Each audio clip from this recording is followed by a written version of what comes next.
शब्द बिल्कुल ध्यान से सुने।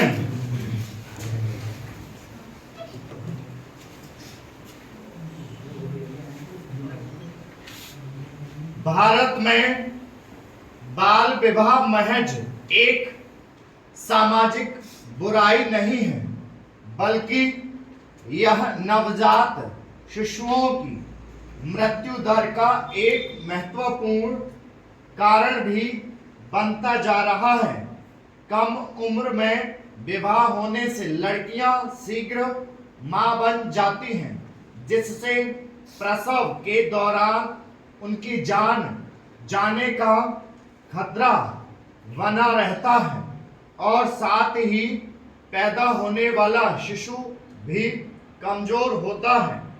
राष्ट्रीय बाल अधिकार संरक्षण आयोग और एक गैर सरकारी संगठन ने अपनी एक रिपोर्ट में कहा था कि गांव के 7 महानगर भी बाल विवाह जैसी सामाजिक बुराई की चपेट में हैं।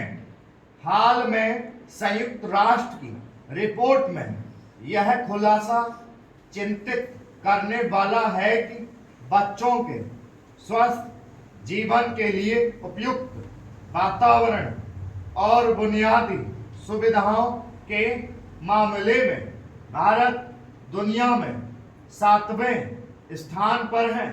इस रिपोर्ट में बच्चों के जीवित रहने और बेहतर भविष्य की संभावनाओं के आधार पर भारत को 131वें स्थान पर रखा गया है। रिपोर्ट में बच्चों के जीवित रहने की संभावना का आकलन करने के लिए 5 साल तक बच्चे के जीवित बचने की उम्मीद, स्वास्थ्य सेवाओं की उपलब्धता, स्वच्छता जैसे मापदंडों का आधार बनाया गया है। इसके साथ ही बच्चों के बेहतर भविष्य की संभावनाओं को जानने के लिए शैक्षिक उपलब्धियां, शोषण, विकास और हिंसा से बचाव जैसे मानकों को आधार बनाया गया है। इन सभी कसौटियों पर गौर करें तो बच्चों के मामले में भारत की स्थिति बेहद गंभीर है। खाना बर्बादी से पूरा विश्व परेशान है। संयुक्त राष्ट्र के खाद्य एवं कृषि संगठन के मुताबिक हर साल 1 लाख करोड़ किलो खाद्य सामग्री बर्बाद हो जाती है। भोजन की बर्बादी को रोकने के लिए भारत में अभी तक कोई मजबूत कानून नहीं बना है। शादियों में फिजूल खर्ची और धन की बर्बादी के खिलाफ कानून बनाने का विचार राष्ट्रीय सलाहकार समिति ने दिया था और तत्कालीन खाद्य मंत्री ने भोजन की बर्बादी रोकने के इरादे से कानून बनाने की पहल की थी, लेकिन शादियों में मेहमानों की संख्या को कानूनी रूप से नियंत्रित करने के विरोध की आशंका को देखते हुए सरकार आगे बढ़ने से डर गई।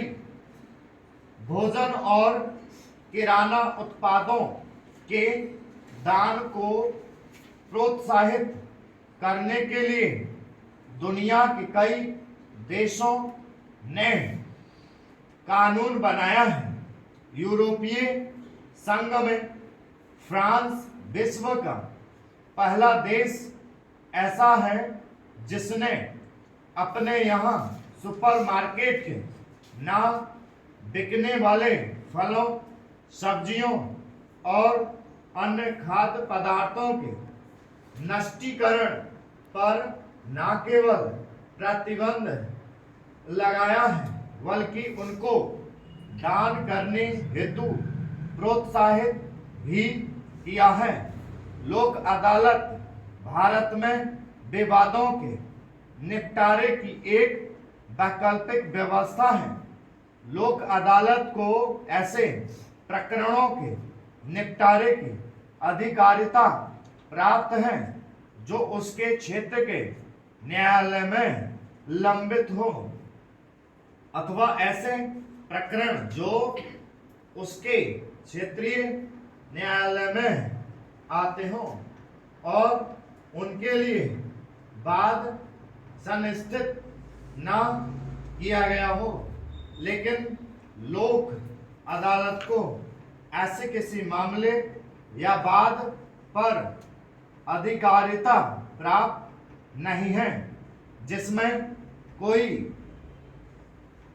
असमनीय अपराध किया गया हो। ऐसे समस्त प्रकरण जो न्यायालय में लंबित हों, न्यायालय की अनुज्ञा के बिना पक्षकारों द्वारा लोक अदालत में नहीं लाए जा सकते। स्टॉप